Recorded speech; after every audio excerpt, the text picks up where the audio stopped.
तो चलिए अब बात कर लेते हैं उन लोगों की जिनके घर में ईशान कोण यानी उत्तर पूर्व के कोने में पूजा घर स्थापित है। उत्तर पूर्व दिशा में बना पूजा घर सही है या गलत, न इस दिशा में पूजा घर होने से हमारे जीवन पर क्या प्रभाव होता है, ये जान लेते हैं पंडित जी से।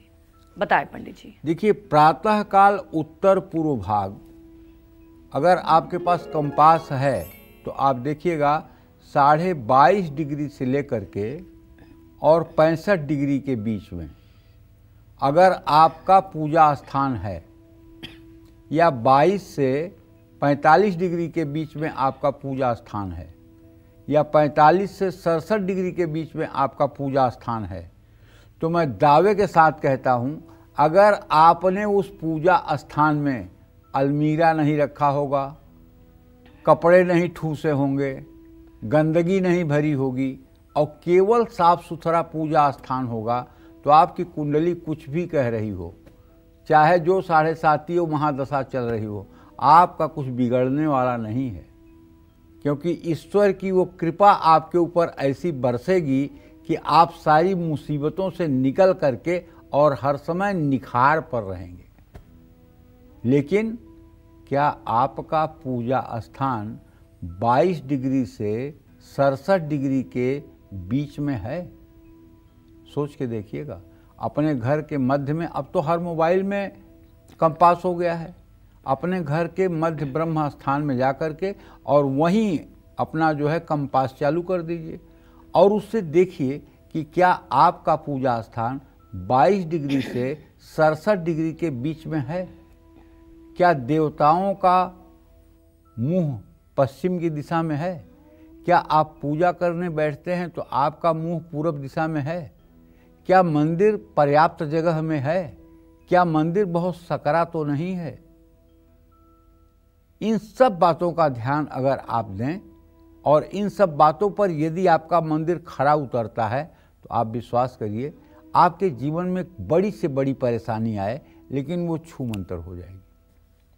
प्रातःकाल उत्तर पूर्व भाग या ईशान कोण में पृथ्वी की चुंबकीय ऊर्जा, सूर्य ऊर्जा, वायुमंडल और ब्रह्मांड से मिलने वाली ऊर्जा और शक्तियों का सुप्रभाव मिलता है। आप जानते हैं, सूरज जब उदय होगा और यदि आपके पूजा घर में उत्तर और पूर्व दिशा की तरफ खिड़कियां हैं तो सूर्योदय की पहली किरण आपके पूजा स्थान में आएगी और सुबह नित्य क्रिया के बाद सबसे पहला काम पूजा होता है। अगर सूरज की किरणें आपके पूजा स्थान में खेल रही हैं तो आप बिना तनाव, बिना टेंशन के प्रकाश में पूजा कर सकते हैं। हानिकारक बैक्टीरिया सूर्य के किरणों के प्रकाश से मर जाते हैं। तो जब सूर्य की रोशनी प्रातः काल आपके पूजा स्थान में आएगी तो भला बताइए आपके अंदर नकारात्मक ऊर्जा कहां से रह जाएगी। इसीलिए ईशान शिव जी का एक नाम है। शिव जी का क्या नाम है? ईशान। इसीलिए उसको ईशान कोण कहते हैं। भगवान शिव का वास स्थान है वो, इसीलिए उसको ईशान कोण कहते हैं। उत्तर पूर्व दिशा यानी ईशान कोण ईश्वर का कोना है, भगवान शिव का वास है वहां, जहां देवी देवता निवास करते हैं। ईशान कोण गुरु बृहस्पति के साथ साथ भगवान ब्रह्मा और विष्णु का भी स्थान है। आपके घर के उत्तर पूर्व दिशा में पूजा घर है तो परिवार के लोगों का मन मस्तिष्क सात्विक रहेगा, सेहत अच्छी रहेगी, आयु लंबी होगी। उत्तर पूर्व दिशा में पूजा घर बनाना सबसे शुभ होता है। उत्तर पूर्व दिशा में पूजा घर हो तो परिवार के सदस्य समझदार भी होते हैं, लेकिन उत्तर पूर्व दिशा के मंदिर में ज़्यादा पत्थरों का या वजनी चीज़ों का प्रयोग नहीं करना चाहिए। सबसे उत्तम होगा कि आप लकड़ी का मंदिर बनाएं। और यदि आपको संगमरमर का भी मंदिर बनाने की इच्छा है तो संगमरमर का मंदिर ऐसे बनाएं कि जिसका वजन बहुत ज़्यादा ना हो और जिसमें पिरामिड न हो। इस बात का ध्यान रख करके अगर उत्तर पूर्व दिशा में आप मंदिर की स्थापना कर रहे हैं और हाँ, मंदिर में आप बाहरी किसी व्यक्ति को ले जा करके अपनी वाहवाही के लिए अपना मंदिर और अपनी देवी देवताओं को आपको नहीं दिखाना चाहिए। जैसे आप अपने प्राइवेट पार्ट को सबको, दुनिया को नहीं दिखाते हैं कि बड़ा सुंदर है देख लो, उसी तरह से देवी देवताओं के स्थान को भी नहीं दिखाना चाहिए। क्योंकि हिंदुस्तान जो है ये रायचंद लोगों का देश है। रायचंद माने मुफ्त में राय देने वालों का। आपके पूजा घर में जाएंगे तो तुरंत कहेंगे, अरे आपने तो पूजा घर में घंटी रख ली है, शिवलिंग रखे हो, शालिग्राम रखे हो, ये तो बड़ा गलत है।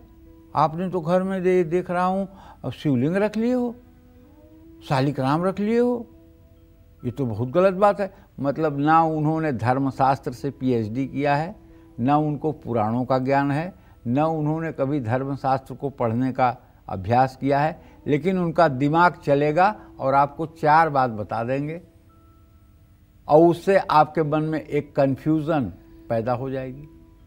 इसलिए भैया अपने पूजा घर में सिर्फ अपने गुरु को, जिससे आप शिक्षा या दीक्षा लिए हैं, उनको ही आप प्रवेश कराइए। वो वहाँ जाने के बाद बताएंगे कि आपके स्थापना में कहाँ कमी है और कहाँ अच्छाई है, कहाँ बुराई है। उस बात को जब आप मानेंगे, अनुभवी गुरु जिसने शास्त्रों का अवलोकन किया है, जिसने शास्त्रों को हस्तमलक किया है, वो जब जाएगा और आपके घर के पूजा स्थान को देखेगा कि गणेश की स्थिति कहाँ होनी चाहिए, लक्ष्मी की स्थिति कहाँ होनी चाहिए, शिव परिवार कहाँ होना चाहिए, श्री हरि विष्णु कहाँ होने चाहिए, राम दरबार कहाँ होना चाहिए, देवियों का चित्र कहाँ लगना चाहिए, नवग्रह का स्थान कहाँ होना चाहिए, भैरव का स्थान कहाँ होना चाहिए, वो सिस्टमेटिक तरीके से बताएंगे कि कैसे कैसे क्या कहाँ कहाँ करना है। उसका आपको लाभ मिलेगा। लेकिन आजकल क्या होता है, अगर बढ़िया घर किसी ने ले लिया तो आगंतुक को जब तक वो पूरा घर घूम कर न दिखा दे, तब से उसके पेट में पानी हजम नहीं होगा। वाहवाही सुनने की बात है, अरे वाह आपने तो बहुत अच्छा घर लिया, ये सुनने के लिए कमरे में कोने कोने, यहाँ तक कि बाथरूम तक खोल के दिखा देंगे, ये देखो मेरा बाथरूम। बचना चाहिए, वाहवाही से बचना चाहिए, और ख़ास करके मंदिर में तो किसी को नहीं ले जाना चाहिए।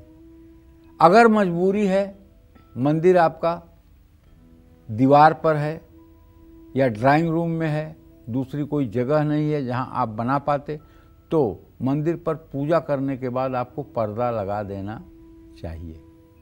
और हाँ, एक बात मैं कहता हूँ, जिसको ना विश्वास हो करके देख ले, पूर्व उत्तर दिशा में टॉयलेट बनवा लो, सीढ़ियाँ बनवा लो, फिर कुबेर भी आकर के अगर आपकी मदद करें, और अगर आप दुख और परेशानियों से सराबोर न हो जाएं तो आप कहिएगा। पूर्व उत्तर दिशा में टॉयलेट हो जाए या सीढ़ियाँ हो जाएं, इसके बाद आप विकास के पथ पर अगर एक कदम रख लें तो आप बताइए। चाहे सोने का घर हो, लेकिन अगर पूर्व उत्तर दिशा में टॉयलेट है, सीढ़ियां हैं, एंटी क्लॉकवाइज सीढ़ियां हैं, तो ऐसे जगह को अपने निवास के लिए त्याग देना चाहिए। जय मां विंध्यवासिनी।